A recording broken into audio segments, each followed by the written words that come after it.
Assalomu alaykum aziz do'stlar, bizga dahshat kanal keldi. Statistikalarni qaranglar. Tom Epic degan kanal do'stlar 7,5 million prosmotr bo'lyapti oyiga. 20 ming odam qo'shilyapti. Kuniga 300 tadan. Oyiga 20 ming odam, statistikasi 48 soatda 1,5 million.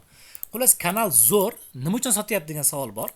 Sotayotganlar sababi monetizatsiya bo'limiga kirsanglar, ariza tashlab bo'lmayapti. Chunki build your channel history degan narsa, ya'niki 2 oy davomida aktiv tinmay aktiv bo'lish kerak kanal. Ya'niki kanal aktiv bo'lsagina pul ishlashga ariza tashsa bo'ladi. Hozir bu kanal aktiv emasmi demoqchi bo'lsangiz, agar kanal aktiv, lekin prosmotrlarni qarang, 2 million shuncha prosmotr uvol bo'lyapti. Agar hozir bu pul ishlash tizimi ulanganida edi, ancha pul bo'lib ketar edi. Xo'p, videolarni hammasini o'zim montaj qilganman dedilar.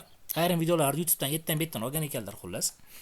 Xo'p, lekin mushukcha yo'nalishdagi videolarni o'zlari qilgan ekan. Xullas, videoda begona video ham bor, o'zlarining videolari ham bor. Yevropa yo'nalishiga kanal kerak bo'lsa, masalan, kimgadir monetizatsiyasini o'zlari yoqib olishga, masalan, ko'zi yetadigan odam bo'lsa, men oylar original video qilib kanal tarixini yo'qinglar. Statistikasi yaxshilik, masalan, Yevropa kanal kerak deganlar uchun. Endi bu monetizatsiyasi yonishi ham 50-50, chunki videolar o'zlaridan emas ekan, lekin o'zim montaj qilganman dedilar. Endi bu yerda staji bor odam bo'lsa, misol uchun, shu qayerda diqqat qilinglar. Takror aytaman. Bu yerda staji bor odam bo'lsa, o'zi original videolar qo'yib, telefonda o'ynab, masalan, yonmasa ham, через operatsiya qilib yoqib olishga ko'zi yetadigan odam bo'lsa, tushunarli? O'zi yoqib olishga ko'zi yetadigan odam bo'lsa, ushbu kanalda olsa bo'ladi. Mayda lekin strike bor deyapti, lekin strike yo'q qizig'i. Kuyib ketganmi, yo'q ketganmi, strike bilmayman. Yo'q, xullas kirmayapti.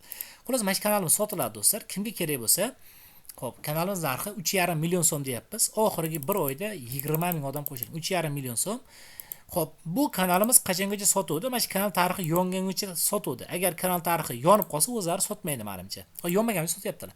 Kanal narxi 3,5 million, staji bor odam, qo'lidan keladigan odam, yurg'iza oladigan odam olsin. Ertaga olib, masalan, yangi boshlagan umuman ta'sir qilmayman, to'g'risini aytaman. Yangi boshlagan odam masalan maysasini yo'qolmaydi-da buni.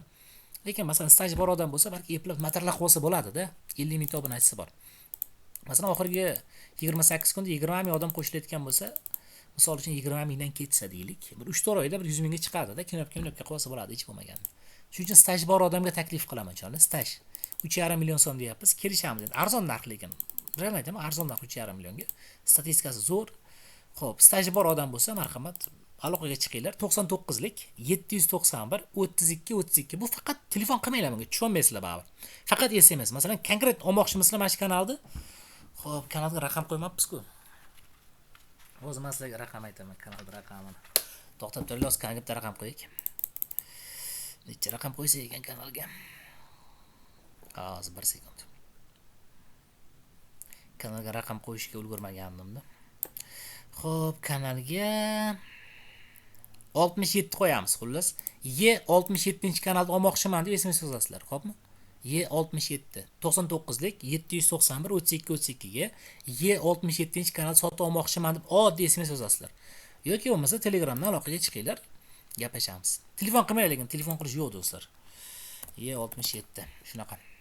Ana olmoqchi bo'lgan odam o'sha telefon nomeriga SMS yozinglar. Y67-kanal. Salomat bo'ling. Xo'p.